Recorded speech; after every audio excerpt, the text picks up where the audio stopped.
For centuries, the Velak dominion had swept through the galaxy like a plague. They were hunters by nature and conquerors by choice. Their fleet of black, spike-adorned ships resembled the ancient hounds of their homeworld, relentless, savage, always hungry for new territories.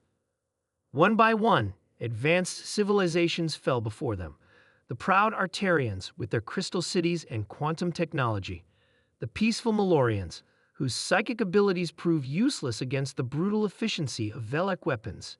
Even the Tunderi Collective, who had survived 3 galactic wars, surrendered after witnessing the fate of those who resisted. Earth had watched from afar, a backwater planet in an unassuming solar system. The human race had only recently achieved reliable interstellar travel, establishing modest colonies on Mars and Europa, with outposts near Alpha Centauri. They were considered primitive by galactic standards, barely worth noticing. Captain Tom Reed of the Earth Defense Force received the transmission with a grim expression. The Velek ambassador, an imposing figure with gray, leathery skin and eyes that reflected no light, delivered their ultimatum. Your species will submit to Velek rule. Your resources belong to us. Your people will serve. This is not negotiation. This is fact. Reed forwarded the message to Earth's United Council, who convened an emergency session. Admiral Lisa Jackson, head of the Defense Force, addressed the gathered representatives. The Velek believe we are like all the others, that we will bow before their superior technology and numbers, she said, her voice steady despite the gravity of the situation. But they don't understand humans. They don't understand what happens when we're cornered. The Council voted unanimously. Earth would fight. The first battles were catastrophic. Velek warships decimated Earth's defensive line at Jupiter, their plasma cannons cutting through military vessels like paper. Colonies on Mars fell within days. Billions died. The Velek expected surrender. Instead, humanity adapted. In underground facilities on Earth, scientists and engineers worked without rest. Dr. Alan Y., who had been developing theoretical shields based on quantum entanglement, suddenly found unlimited funding and resources. Within months, the first prototype was ready. It's untested. Y warned Commander Reed, who had been promoted after the Jupiter massacre. The calculations suggest it will work, but we're out of options, Reed replied. Deploy it. The next Velek assault came toward Earth's moon base. They expected an easy victory, the final blow to a dying species. What they encountered instead was a small fleet of human ships equipped with Wii's shields. When the Velek fired, their energy weapons dispersed harmlessly against the quantum barriers. For the first time in centuries, Velek ships retreated in confusion. Admiral Jackson seized the opportunity. Push forward. Show them what happens when you hunt humans. Earth's counterattack was swift and unexpected. The modified human vessels, now equipped with reverse-engineered Velek technology, struck at supply lines rather than military targets. They didn't need to win battles. They needed to starve the beast. The Velek commander, Grask, could not comprehend the human strategy. They are inferior, he raged to his officers. How did they resist? How did they adapt so quickly?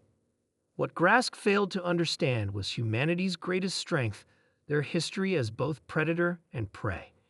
Humans had evolved as hunters who also knew what it meant to be hunted. For millennia, they had practiced the art of warfare against themselves, honing tactics that the Velek, who had only ever known victory, could not anticipate. 6 months after the initial invasion, human forces reclaimed Mars. The victory was broadcast across the galaxy, reaching subjugated worlds that had long ago lost hope. The Artarians were the first to rise up, followed by the Malorians and eventually the Tunderi.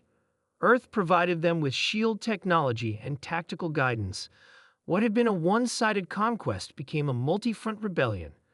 Grask was summoned back to the Velek homeworld, his failure unacceptable to the High Command. His replacement, Commander Drav, was younger and more cautious. These humans fight differently, Drav observed. They do not seek glory in battle. They seek only to win, by any means necessary. When the Velek finally requested a meeting to discuss terms, Reed was selected to represent Earth. The meeting took place on a neutral space station, under the watchful eyes of representatives from a dozen liberated worlds. Why did you resist? Drav asked Reed, genuinely curious. All others submitted.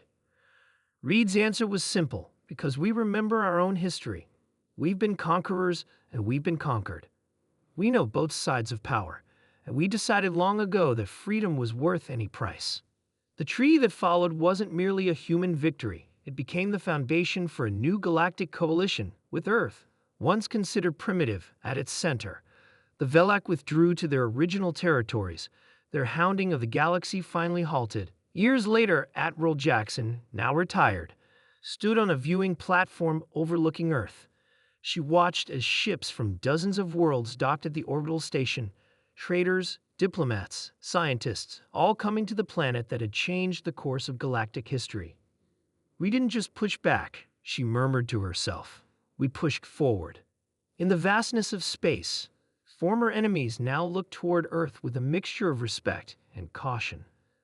The humans had proven themselves not just capable of survival, but worthy of alliance.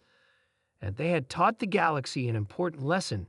Being the biggest hunter doesn't matter when you're facing a species that refuses to be prey.